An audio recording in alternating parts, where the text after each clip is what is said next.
My name is Jeremy Parzen.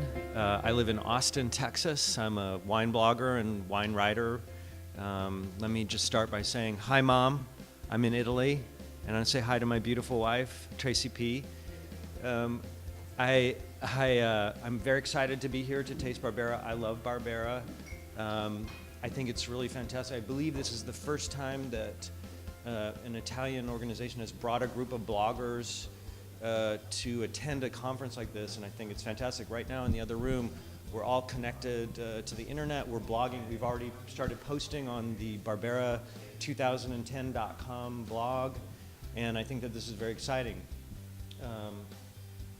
One of the first questions my Italian counterparts asked me was, is print media being replaced by the blogging medium for wine writing?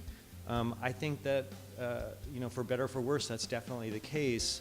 I think that print media in general in the United States and in the world is, struggling. It's a very hard time for print media to make money. So that goes beyond wine writing.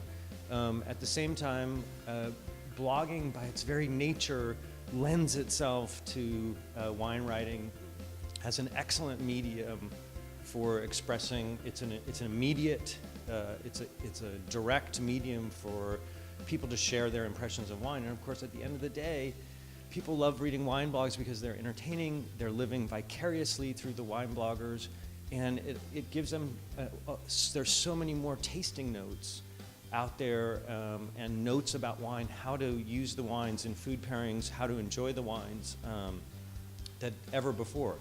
So it's inevitable that wine blogging takes over there. But is Barbera known in the United States?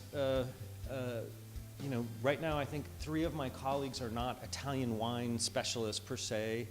I don't think they know a lot about Barbera. As a matter of fact, they all said to me, I'm really excited about going to this tasting because Barbera is a grape I don't know a lot about.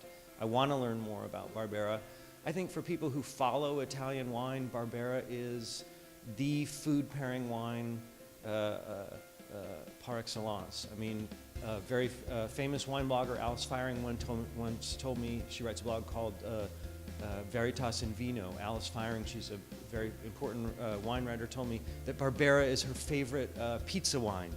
And Americans love to pair pizza with wine. I think once you get beyond people who outside of that group of people that really follow Italian wine, it isn't very well known. I think most Americans would be hard-pressed to say whether Barbera was a grape name or an appellation name. So I'm excited about this. I love Barbera, and I think it's a great food wine. And I've drunk Barbera for years and years and years. So this is a great experience for everybody to, get the message out about Barbera. I'm not a lover of wines that are aged in barrique. But Americans love wines that are aged in barrique, and I think that Barbera is one of the few Italian grapes that can show well in barrique. So I think that's another reason why it's such a great wine for Americans. I've only gotten through about 5 wines so far.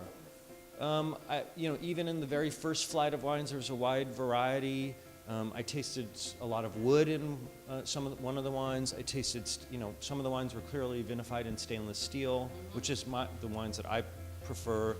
On this just very first, the first 5 wines I've tasted, what really struck me was how consistent the vintage expression for 2008. It's the first time I'm tasting 2008. I think the vintage expression across the board for the wines was very strong. And I thought it's exciting to get to taste so many wines side by side like that. Usually when we're tasting Barbera, it's at a tasting where we're doing a lot of different grape varieties. So so far, it's vintage expression for 2008 that's really stuck in my mind.